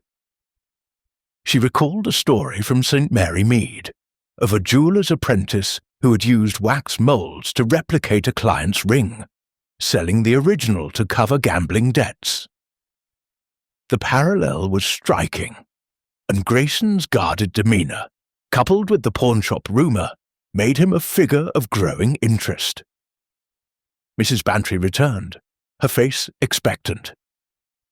"Well, Jane," she asked, "did Lucy help?" "She's such a good girl. I can't believe she'd have anything to do with it." "She's told me what she knows," Miss Marple said, her tone reassuring. "Now, Eleanor, please ask Mr. Grayson to return tomorrow morning with his appraisal kit. I'd like to see how he works. It may shed light on our puzzle." Mrs. Bantry nodded, her eyes bright with hope. "I'll send a note at once. Oh, Jane, you're so clever. I know you'll find that bracelet." As Mrs. Bantry bustled off, Miss Marple rose and approached the drawing-room table, her eyes fixed on the wax smudge. She thought of Grayson's ink-stained hands, Redding's scratched cufflink, and Cole's nervous denials. Each suspect had a motive, a moment of opportunity, but the wax was the thread that tied them to the crime. She pictured her garden at home, where a single weed could betray a careless hand, and knew that human nature, with its flaws and secrets, was no different. The bracelet was hidden, but its thief could not hide forever, not from Miss Jane Marple. Chapter 9. The Jeweller's Secret. The morning at Willow Grange dawned with a crisp clarity, the autumn sun casting a golden sheen over the dew-kissed lawns. Inside the morning room, where Miss Jane Marple had conducted her quiet inquiries, the air was warm with the scent of fresh coffee, and the faint crackle of a newly lit fire. The dahlias on the walnut table stood a little straighter, as if sensing the day's importance, and Miss Marple, seated in her usual chintz-covered armchair, was as composed as ever. Her knitting lay in her lap, the pale blue wool a steady companion, but her pale blue eyes were sharp with anticipation. Today she had requested Mr. Victor Grayson's return specifically with his jeweller's kit, and she intended to probe the mystery of the sapphire bracelet's theft with a precision honed by years of observing human nature. Mrs. Bantry, hovering near the door, was a bundle of nervous energy, her lace handkerchief twisted into a knot. "Jane, do you think Mr. Grayson will bring anything useful?" she asked, her voice a mix of hope and dread. "He's so polished, but I can't help feeling there's something off about him." Miss Marple's lips curved into a gentle smile, though her gaze remained steady. "We shall see, Eleanor," she said. "Sometimes the most polished surfaces hide the deepest flaws. Let us see what Mr. Grayson's kit reveals." The clock on the mantel chimed 10:30, and the door opened to admit Victor Grayson. He entered with his usual measured grace, his charcoal suit as impeccable as ever, his silver tie-pin catching the light. In his hand was the leather case, its polished surface gleaming like a promise of answers. "Miss Marple," he said, inclining his head. "Mrs. Bantry. I've brought my appraisal kit, as requested. I trust this will assist in your inquiries." Miss Marple gestured to the armchair across from her, her expression serene, but her eyes alert. "Thank you for coming, Mr. Grayson," she said. "Please sit down. I thought it might be instructive to see how you work. Your expertise with the bracelet was much admired, and I'm curious about the tools of your trade." Grayson sat, placing the case on the table with a deliberate care that Miss Marple noted. "I'm happy to demonstrate," he said, his voice smooth, but with a faint edge of wariness. "Though I'm not sure how it will help recover the bracelet. My examination yesterday was thorough, and I saw nothing amiss." Miss Marple's needles clicked softly, a quiet rhythm that seemed to steady the room's tension. Of course, she said, her tone as mild as a spring breeze. But sometimes revisiting a process can spark new ideas. Would you show me how you appraised the bracelet? Perhaps start with the tools you used. Grayson opened the case, revealing a velvet-lined interior filled with an array of instruments. A jeweler's loop, calipers, a small scale, and a set of fine probes. He lifted the loop, holding it up to the light. "This is my primary tool," he said. "It magnifies the stones, allowing me to assess their clarity and cut. For Mrs. Bantry's bracelet, I used it to examine the sapphires, noting their colour and any inclusions." He set the loop down and picked up the calipers. "These measure the stone's dimensions, ensuring accuracy for valuation." Miss Marple leaned forward slightly, her eyes fixed on the case. Among the tools, she glimpsed a small vial containing a pale, waxy substance, its cap slightly askew. "And that?" she asked, pointing delicately. "Is that wax, Mr. Grayson? I understand jewelers use it for certain tasks." Grayson's hand froze for a fraction of a second, and his smile tightened. "Yes," he said, recovering quickly. "It's a modelling wax, used for creating moulds in jewellery casting. I rarely use it for appraisals, but I keep it in my kit for repairs or custom work. It's quite common in the trade." Miss Marple nodded, her expression unchanged but her mind racing. The wax smudge in the drawing room, pale and irregular, matched the substance in Grayson's vial more closely than any household candle. She thought of the village watchmaker, Mr. Pye, whose secret dealings had once involved a similar wax, used to replicate a client's brooch. "How fascinating," she said, her voice warm but probing. "And did you use this wax during your appraisal of the bracelet?" Grayson's eyes narrowed slightly, though his tone remained even. "No, Miss Marple," he said. "As I said, I used only the loop and calipers. The wax is for more complex tasks, not simple valuations." Miss Marple's needles paused, and she tilted her head, her gaze steady. "I see," she said. "It's just that I found a wax smudge in the drawing room, near the table where the bracelet was displayed. It seemed out of place, you know, in a room where no candles were lit. I wondered if it might have come from a jeweller's tool." Grayson's composure faltered, his fingers tightening on the arm of the chair.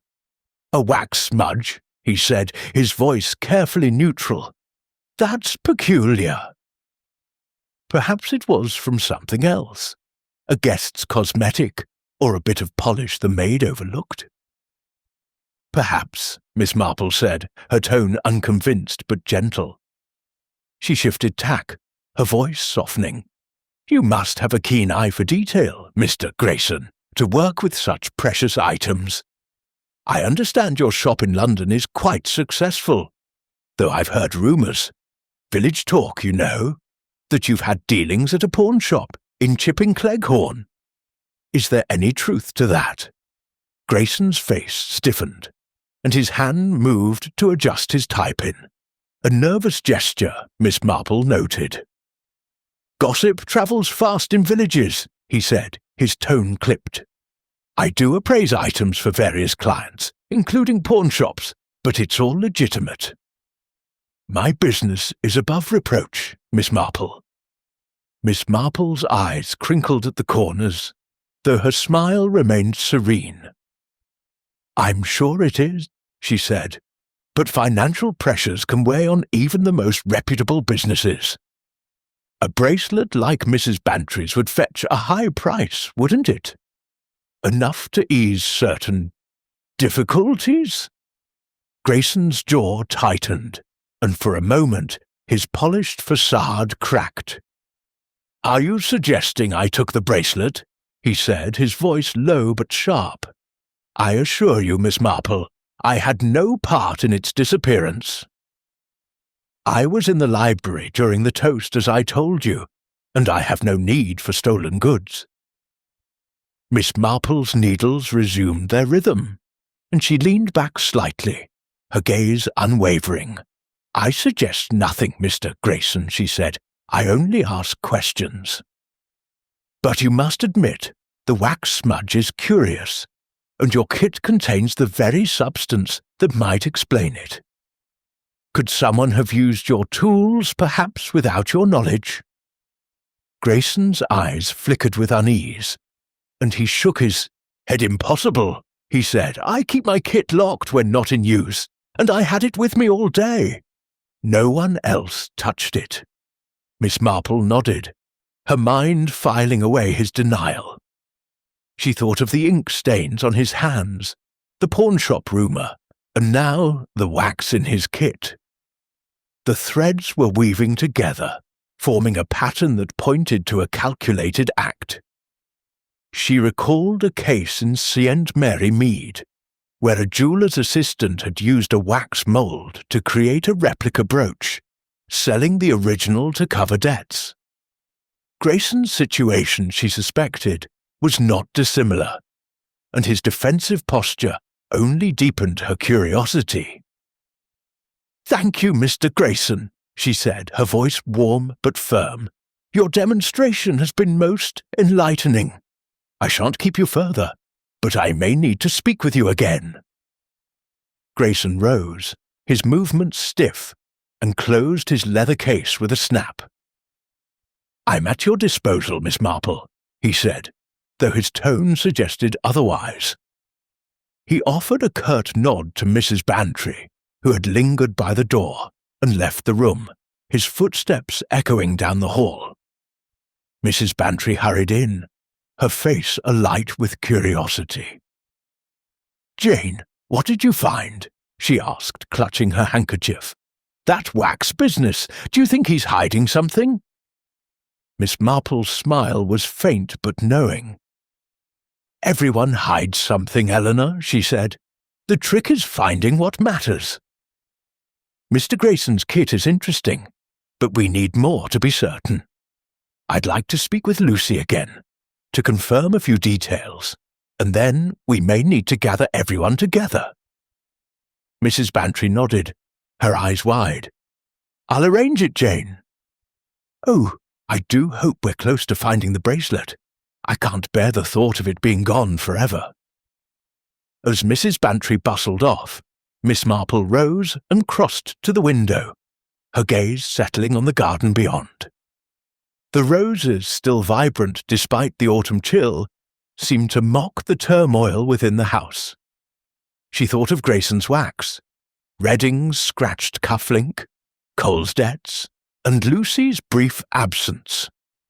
The wax smudge was the key, she was certain, and Grayson's reaction had confirmed its importance. She pictured her own garden, where a single misplaced stone could betray a thief's path, and knew that the bracelet's disappearance was no different. The truth was there, waiting to be uncovered, and Miss Marple, with her quiet patience and relentless curiosity, was drawing ever closer. Chapter 10. A Confrontation.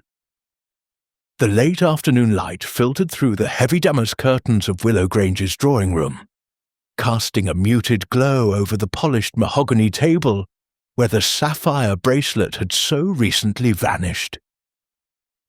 The room, with its ancestral portraits and ticking carriage clock, seemed to hold its breath as Miss Jane Marple stood at its centre, her slight figure a quiet anchor amidst the gathering storm.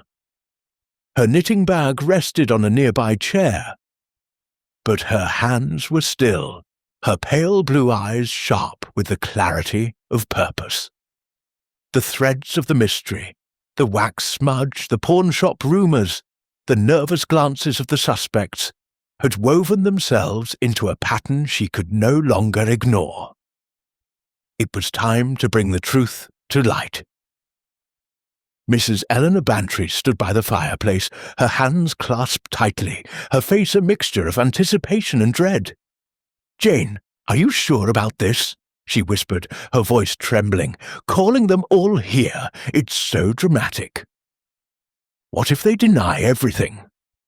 Miss Marple's lips curved into a gentle smile, though her gaze was resolute. People often deny, Eleanor, she said softly, but the truth has a way of slipping through the cracks. We must be patient and precise. Please ensure everyone is seated. Mrs. Bantry nodded, bustling to the door to usher in the suspects. One by one, they entered. Mr. Victor Grayson, his sleek suit and guarded expression as polished as ever. Mr. Lawrence Redding, his charming smile tempered by a flicker of unease. Mr. Thomas Cole, his wiry frame hunched with nervous energy. And Lucy, the maid, her eyes wide with apprehension.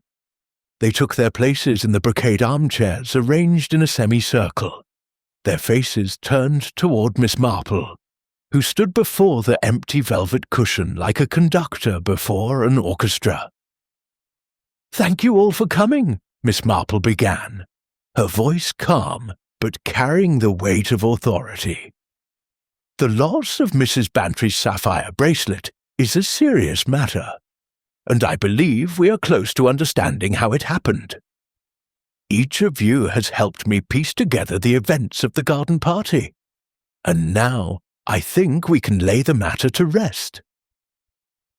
Grayson shifted in his seat, his hands resting lightly on his leather case, which he had brought as requested. "I hope you're not implying any of us had a hand in this, Miss Marple," he said, his tone smooth but edged with defensiveness. "I've told you all I know." Miss Marple's eyes met his, her gaze steady. "Indeed, Mr. Grayson," she said, "and your knowledge of jewellery has been most illuminating. But let us begin with the facts. The bracelet was taken during the toast, when the drawing room was briefly unattended. Lucy was called away to fetch napkins, leaving the table unguarded.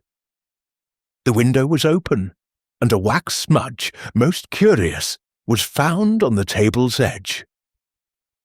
Cole's face paled, and he leaned forward, his hands twisting. "I've said it before, Miss Marple. I didn't take it. I was in the kitchen, and that candle stub you found was from another event. I swear it." Miss Marple nodded, her expression serene. "I believe you, Mr. Cole," she said, her voice gentle. "Your distress is genuine, and your debt to Mrs. Bantry, while a burden, does not make you a thief. But the wax smudge is not from a household candle. It is finer, more specialized, used in the craft of jewelry making." Grayson's jaw tightened, and he adjusted his teepin with a precise movement. "Are you suggesting I left that smudge?" he said, his voice low but sharp. "I told you I was in the library during the toast. My tools were locked in my case." Miss Marple's eyes flickered to the leather case, and she stepped closer to the table. "Let us consider the wax," she said, her tone measured. "It was found near the cushion where the bracelet lay. Mr. Grayson, you showed me your kit yesterday, and I saw a vial of modelling wax used for casting jewellery. It matches the smudge exactly. I believe the bracelet was taken to create a mould, with the intent to replace it with a replica." A murmur rippled through the room. Redding leaned forward, his charming facade slipping. "That's a bold claim, Miss Marple," he said, his voice tinged with unease. "Do you have proof?" Miss Marple's gaze shifted to him, her eyes narrowing slightly. "Not yet, Mr. Redding," she said, "but you may help us find it. You were near the awning during the toast, close to the drawing-room window. You told me you were with Miss Weston, but she mentioned you stepped away briefly, toward the house. Did you see anything or anyone near the window?" Redding's smile faltered, and he glanced at the others, his fingers brushing his scratched cufflink. I may have stepped closer to the house," he admitted, his voice hesitant. "I saw Mr. Grayson near the drawing-room, just before the toast. He was adjusting his case, looking rather furtive. I didn't think much of it at the time Grayson's face flushed with anger, and he rose halfway from his chair. "That's a lie," he snapped. "I was in the library as I told you." Redding's trying to shift blame. Miss Marple raised a hand, her gesture calm but commanding. "Please, Mr. Grayson," she said, "let us hear Mr. Cole's perspective. You were in the kitchen, you said, but Lucy heard you in the hall, near the drawing room, when she fetched the napkins. Did you see Mr. Grayson there?" Cole's eyes darted between Grayson and Miss Marple, his face a mask of conflict. I didn't want to say," he said, his voice barely above a whisper, "but I did see Mr. Grayson near the drawing room, just as Lucy left. He was holding his case, and he looked nervous. I thought he was just checking something, but now— Grayson's composure shattered, and he stood, his hands clenched. "This is absurd!" he cried. "You're all conspiring against me. I had no reason to steal that bracelet. My business is thriving." Miss Marple's voice cut through the tension, soft but unyielding. "Is it Mr. Grayson?" she said. "The pawn shop in Chipping Cleghorn tells a different story. You were seen there, appraising items in haste, and you paid young Tommy Finch to keep quiet. A thriving business does not need such secrecy, nor does it leave ink stains on a jeweller's hands, as if forging documents to cover debts." Grayson's face drained of colour, and he sank back into his chair, his hands trembling. "You have no proof," he muttered, but his voice lacked conviction. Miss Marple stepped closer to his leather case, her eyes fixed on it. "May I?" she asked, her tone polite but firm. Without waiting for a response, she opened the case, revealing the array of tools and the vial of wax. She lifted it, holding it to the light. "This wax matches the smudge," she said, "and I suspect if we look closely, we may find more in your kit. A mould, perhaps, or even the bracelet itself." Grayson's shoulders slumped, and a heavy silence fell over the room. Finally, he spoke, his voice low and defeated. "I didn't mean for it to go this far," he said. "I needed money. My shop is failing, despite what I said. I thought I could make a replica, sell the original, and return a fake to Mrs. Bantry. No one would know. I made the mould during the toast, but I haven't had time to finish the replica. The bracelet is still in my case." He opened a hidden compartment in the kit, revealing the sapphire bracelet, its stones gleaming even in the dim light. Mrs. Bantry gasped, her hands flying to her mouth, and Lucy let out a small sob of relief. Cole and Redding exchanged glances, their tension easing as the truth emerged. Miss Marple nodded, her expression serene but satisfied. "Thank you, Mr. Grayson," she said. "You've done the right thing by confessing. The police will be discreet, I'm sure, for Mrs. Bantry's sake." Mrs. Bantry hurried forward, tears in her eyes as she took the bracelet. "Oh, Jane, you've done it," she cried. "I can't thank you enough."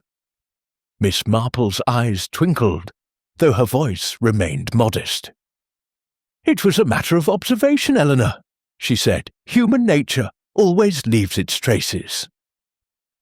As Grayson was led away to await the police, Miss Marple glanced at the others. Redding's relief was tinged with guilt, and Cole's gratitude was palpable. The bracelet was back, but the secrets it had uncovered would linger, as they always did in St. Mary Mead. Chapter 11. The Final Piece. The drawing room at Willow Grange, so recently a stage for confrontation, now held a quieter air, as the late afternoon sun dipped below the horizon, casting long shadows across the Aubusson carpet. The sapphire bracelet, restored to its black velvet cushion, gleamed once more on the mahogany table, its deep blue stones catching the last rays of light like a promise kept. Miss Jane Marple stood near the window, her slight figure framed against the damask curtains, her knitting bag resting on a nearby chair. The tension of the earlier gathering had dissipated, replaced by a mixture of relief and lingering unease among those present. Mrs. Eleanor Bantry, clutching the bracelet as if it might vanish again, stood by the fireplace, her face a blend of gratitude and exhaustion. The suspects, Mr. Lawrence Redding, Mr. Thomas Cole, and Lucy, the maid, remained, their expressions a tableau of human frailties laid bare.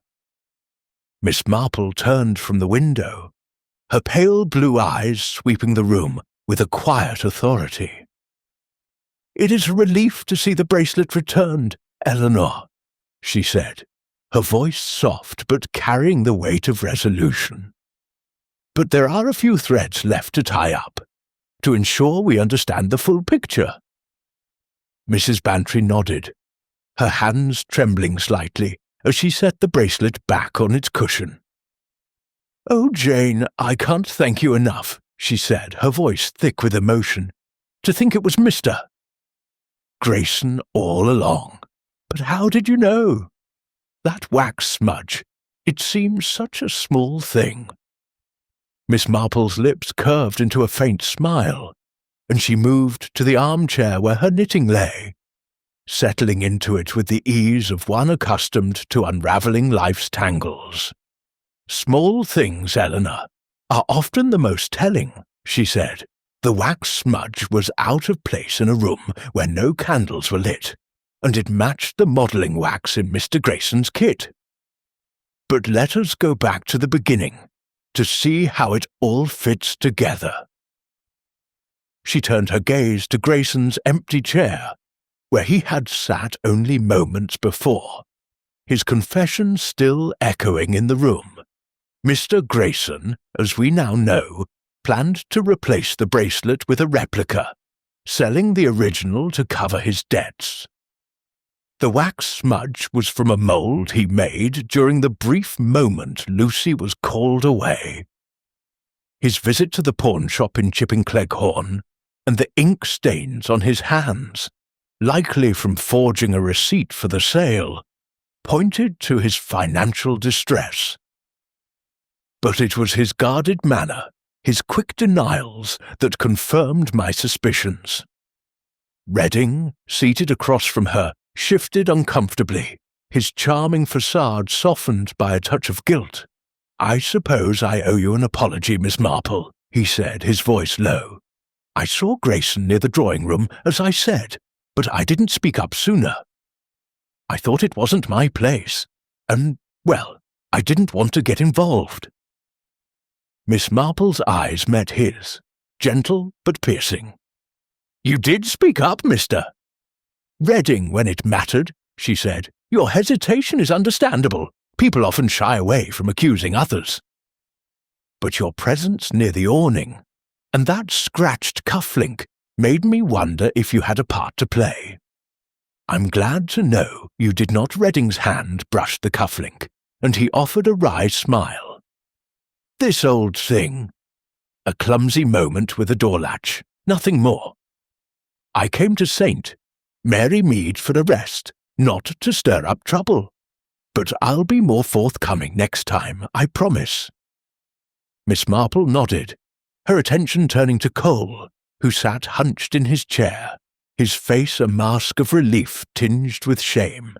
"Mr. Cole," she said, her tone kind but direct, "your debt to Mrs. Bantry weighed heavily on you, didn't it? I sensed your distress, and the candle stub in the kitchen made me wonder if you'd been drawn into something against your better judgment." Cole's eyes widened, and he shook his head vigorously. "I swear, Miss Marple, I had nothing to do with it," he said, his voice earnest. "The stub was from an old job, like I said." I called Lucy away because we were short on napkins, but I didn't know Grayson was planning anything. When I saw him near the drawing room, I thought he was just checking his kit. I should have said something, but I was afraid. My business is hanging by a thread, and I couldn't risk trouble. Mrs. Bantry stepped forward, her expression softening. "Oh, Thomas, you should have told me you were struggling," she said. "I'd have helped more." "You've always been so good to us." Cole's face flushed, and he looked down at his hands. "You've been too kind already, Mrs. Bantry," he said. "I'll make it right, I promise." Miss Marple's needles, which she had retrieved from her bag, clicked softly as she turned to Lucy. "And you, Lucy," she said, "you did your best to watch the bracelet. Your absence was brief, but it was enough. You've nothing to reproach yourself for." Lucy's eyes brimmed with tears, and she nodded. "Thank you, ma'am," she whispered. "I felt so awful, thinking I'd let Mrs. Bantry down." Mrs. Bantry crossed to her, placing a hand on her shoulder. "Nonsense, Lucy," she said. "It's all right now, thanks to Miss Marple." Miss Marple's gaze returned to the bracelet, its sapphires gleaming like a silent witness to the drama. "The bracelet is back," she said, "and Mr. Grayson will face the consequences. I've asked the police to handle it discreetly, Eleanor, to spare you the village gossip. But this affair reminds us how fragile trust can be, and how easily temptation can sway even the most polished among us." She thought of St. Mary Mead, where small betrayals often revealed larger truths, and of her own garden, where a single weed could betray a careless step. Grayson's plan had been clever, but human nature, with its greed and desperation, had left its mark in the wax smudge, the ink stains, and the pawnshop whispers. She had followed those traces, as she always did, with the patience of one who knew that truth, like a flower, would bloom in its own time. Mrs. Bantry clutched the bracelet, her eyes shining with gratitude. "Jane, you're a marvel," she said. "I don't know how you do it, but I'm so grateful. Will you stay for tea? I've had cook prepare those scones you like." Miss Marple's smile was warm, though her eyes held a glint of quiet satisfaction. "I'd be delighted, Eleanor," she said, "but first let us put the bracelet somewhere safe. It's caused quite enough trouble for one day." As the others rose, their relief palpable, Miss Marple glanced at the drawing-room window, where the garden lay bathed in twilight. The roses, still vibrant, seemed to nod in approval, and she felt a sense of completion. The bracelet was back, the thief unmasked, and Willow Grange could return to its quiet rhythm. But Miss Marple knew that human nature, with its endless complexities, would always offer new puzzles, and she would be ready, with her knitting and her keen eye, to meet them. Chapter 12. Tea and Reflection. The twilight had settled gently over Willow Grange, softening the edges of the grand estate, as the last rays of sunlight retreated beyond the horizon. In the cosy morning room, where so many truths had been uncovered, a sense of calm had finally returned. The fire in the grate crackled cheerfully, casting a warm glow across the chintz armchairs and the walnut table, where a silver tray now held a steaming teapot, delicate porcelain cups, and a plate of scones fresh from the oven. Mrs. Eleanor Bantry, her face radiant with relief, presided over the tea with a renewed vigour, her earlier distress replaced by gratitude. The sapphire bracelet, safely locked in a velvet-lined box in her study, no longer cast its shadow over the house. Miss Jane Marple sat in her usual armchair, her knitting bag at her side, though her needles lay idle for the moment. Her grey shawl was draped neatly over her shoulders, and her pale blue eyes, ever observant, took in the room with a quiet satisfaction. The mystery of the bracelet's theft had been resolved. The threads of human nature, greed, desperation, and deception, woven into a pattern that had led her to Victor Grayson's confession. Yet, as she sipped her tea, her mind lingered on the nuances of the case, each detail a reminder of the fragility of trust and the clarity of observation. Mrs. Bantry, pouring tea with a steadiness that belied her earlier agitation, looked across at her friend with a smile. "Jane, I still can't believe you sorted it all out," she said, her voice warm with admiration. "That wax smudge, such a tiny thing. How did you know it would lead to Mr. Grayson?" Miss Marple set her cup down, her lips curving into a gentle smile. "It's always the small things, Eleanor," she said, her tone soft but reflective. "People are careless in their secrets, just as they are in their gardens. A misplaced leaf, a trampled blade of grass. They tell a story, if one knows how to read it." The wax was out of place, and Mr. Grayson's manner, his ink-stained hands, his visits to the pawnshop, they all pointed to a man in need, willing to risk much for a solution. Mrs. Bantry shook her head, marvelling. "You make it sound so simple, Jane, but it's nothing short of miraculous. Poor Mr. Cole. I felt so sorry for him carrying that debt. And Mr. Redding, with his charm. I was half convinced he might have been involved." Miss Marple's eyes twinkled, though her expression remained serene. "Mr. Redding's charm is his armour, Eleanor," she said. "It hides a restless spirit, but not, I think, a criminal one. His hesitation to speak about Grayson was merely caution, not guilt. Whereas, for Mr. Cole, his pride made him vulnerable, but his loyalty to you held firm. People are complex, you know.